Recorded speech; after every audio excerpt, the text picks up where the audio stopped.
ఇక హుస్సేన్ సాగర్ లో బోటు ప్రమాదంపై మంత్రి జూపల్లి కృష్ణారావు ఆగ్రహం వ్యక్తం చేశారు. బోట్లో క్రాకర్స్ ఎవరి అనుమతితో కాల్చారని అధికారుల్ని ప్రశ్నించారు. సంబంధిత అధికారిని సస్పెండ్ చేయాలని ఆదేశించారు. ప్రమాదంపై ఇప్పటివరకు ఎందుకు నివేదిక ఇవ్వలేదని అధికారుల్ని నిలదీశారు. అయినా టూరిజం బోట్లో బాణాసంచా ఎలా అనుమతించారని ప్రశ్నించారు. ప్రమాద బాధితులకు ప్రభుత్వం నుంచి ఆర్థిక సహాయం చేయాలని ఆదేశాలు జారీ చేశారు.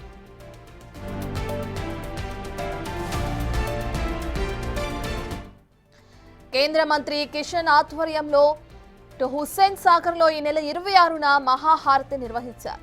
ఆ సందర్భంలో బోటులో బాణాసంచా కాల్చారు. ఆ సమయంలో పేలుడు జరగడంతో ఒక్కరు మృతి చెందగా పలువురికి గాయాలయ్యాయి.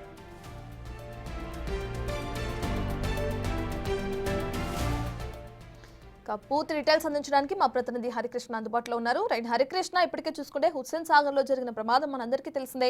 దీనికి సంబంధించి మంత్రి జూపల్లి కృష్ణారావు ఆగ్రహం వ్యక్తం చేయడం కూడా మనం చూస్తున్నాం. డీటెయిల్స్ ఏ విధంగా ఉన్నాయి? హుస్సేన్ సాగర్ లో జరిగిన బోటు ప్రమాదంపై మంత్రి జూపల్లి కృష్ణారావు ఆగ్రహం వ్యక్తం చేశారు.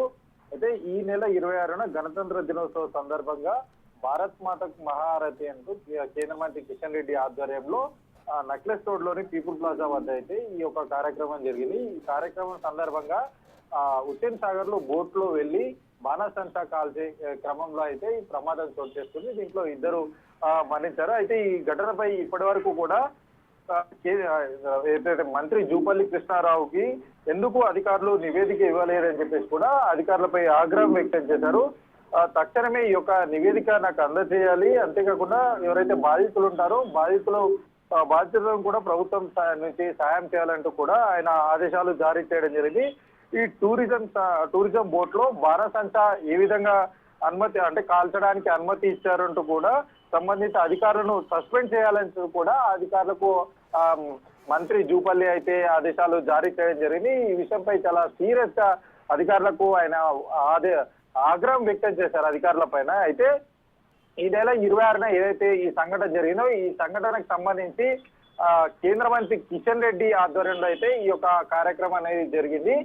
అయితే ఈ కేంద్ర మంత్రి కిషన్ రెడ్డి ముందుగా అయితే బాణాసంచా కాల్చే సమయానికి ఫైర్ డిపార్ట్మెంట్ నుంచి పర్మిషన్ తీసుకోవాలి, కానీ ఆ విధంగా పర్మిషన్ తీసుకోలేదంటూ కూడా తెలుస్తుంది. దీనిపై కూడా పూర్తి విచారణ చేసి అధికారులు వెంటనే నివేదిక ఇవ్వాలి, నివేదిక ఇయ్యని పక్షాన వారిపైన కూడా చర్యలు ఉంటాయని చెప్పేసి కూడా ఆయన ఆగ్రహం వ్యక్తం చేశారు. అంతేకాకుండా ఎవరైతే ఈ టూరిజం బోట్ లో బాణాసంచా కాల్చడానికి అనుమతి ఎలా ఇచ్చారు, సంబంధిత అధికారిని వెంటనే సస్పెండ్ చేయాలని చెప్పేసి కూడా ఆయన ఆగ్రహం వ్యక్తం చేశారు. ఇట్లాంటివి మళ్ళీ పునరావృతం కాకుండా ఖచ్చితంగా చూసుకోవాలి, ఇది అధికారుల నిర్లక్ష్యమే అని చెప్పేసి అన్న ధోరణిలో వాళ్ళకైతే వార్నింగ్ అయితే ఇవ్వడం జరిగింది.